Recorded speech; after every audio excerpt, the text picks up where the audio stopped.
So, the importance of understanding serving sizes. So, serving sizes really pertain to the food label more than anything. So, when you get, say, a box of crackers, often it'll say like serving size 14 crackers, and that's what you can see the nutrition information for. So, that would be like the calories, protein, carbs, fat, etc. So, if your serving size is 12, 14 crackers, whatever it is, um, that's what that nutrition information pertains to. So if you eat more than that, the only way you know how much more you're eating is if you count.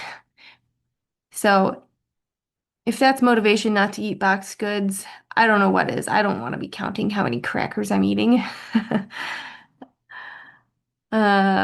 All right, so a way that I like to look at serving sizes and portions are through my plate.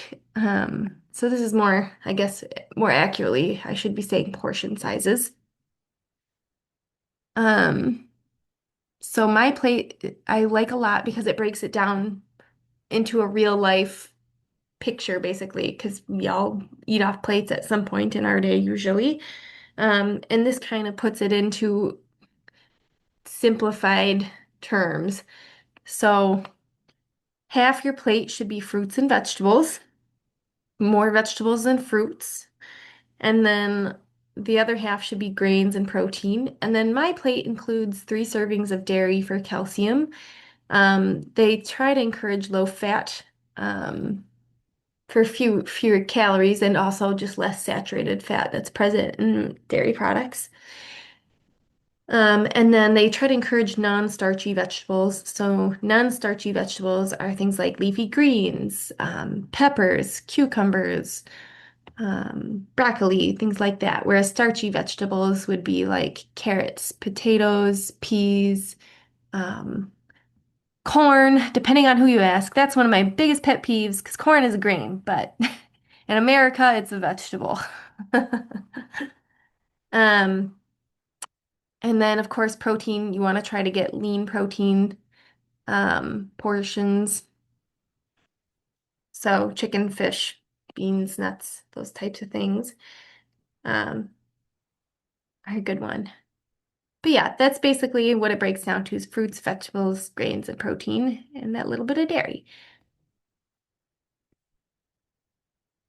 So then the other one we have is the precision nutrition one that you guys all see. And that also that translates pretty close to my plate, but it's just a different visual representative.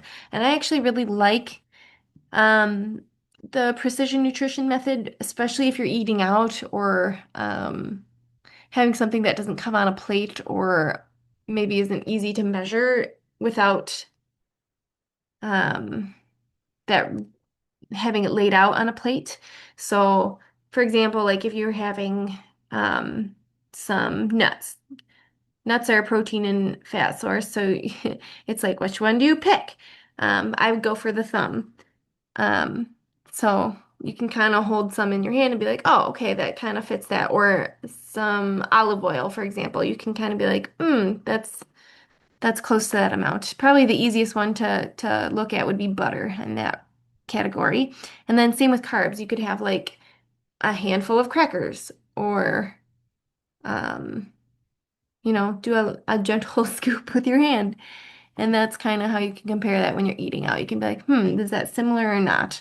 Again, I think it can be, is it going to be perfect? No, but it is good. It's a good guideline for showing you how much a portion size um, should be. So the reason that portion sizes and serving sizes um, are important, though they are not the end all be all of eating, your hunger cues, um, your personal needs are more important than any serving size. So you can always adjust accordingly.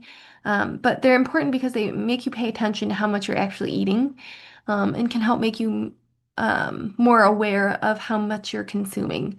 And even if you're you don't have to track every calorie or measure everything out in cups or on a scale or anything like that. But even if you're just trying to make small changes, like controlling the amount of fat, being like, is this more fat than I should be having in this sitting? That can go a long way.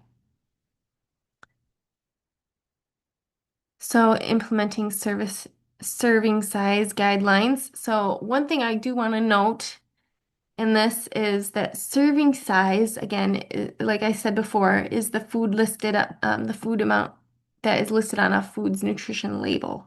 So like the box of crackers example, where a portion size is just how much you choose to eat at one time. Um,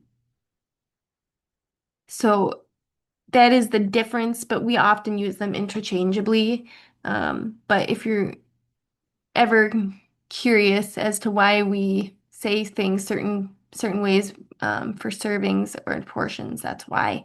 But we do use them interchangeably too, as you've seen throughout this presentation. So if you ever hear somebody say that, that's what they're talking about. But in reality, I think serving sizes need to match an average portion size. They really do need to catch up with reality because no one is going to count out and eat 26 chips out of their bag.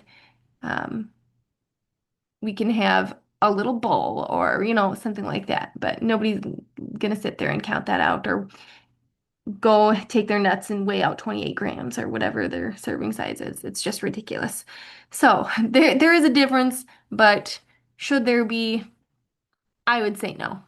But at the end of the day, the most important thing is just being aware of how much you're having. So when we talk about moderation, these are good tools to help you have those things in moderation. Um, I hope that makes sense. This is a quicker one this week. So then again, if when in doubt, have less. Um, don't eat out of the package. That's another big tip I have. If you're gonna have chips, put a couple in a bowl. Don't just eat straight out of the bag. If you're gonna have, say juice or something, pour yourself a small glass first. Like always start small, and you can know that that food is there, and you can always have more if you need it. But it's not something that you have to um, go larger, go big, or go home at. So just being aware of how much we're taking in, because oftentimes, especially in America, we have these huge portions and we're taught to clear our plate. But are you clearing your plate because you're hungry and you want to eat it at all? Or are you doing it because that's what you've been taught? You know? So things like that to be aware of. Um, that's that's kind of it for this week. So if you guys have any questions about serving sizes or portion sizes, don't get too caught up in the difference. Let me know. Otherwise, next week we're going to talk about label reading and we're also going to review all of this stuff. So I have a presentation that I've given before that I'm going to modify slightly and kind of wrap all of this stuff up together in. So, all right, have a great 4th and stay safe.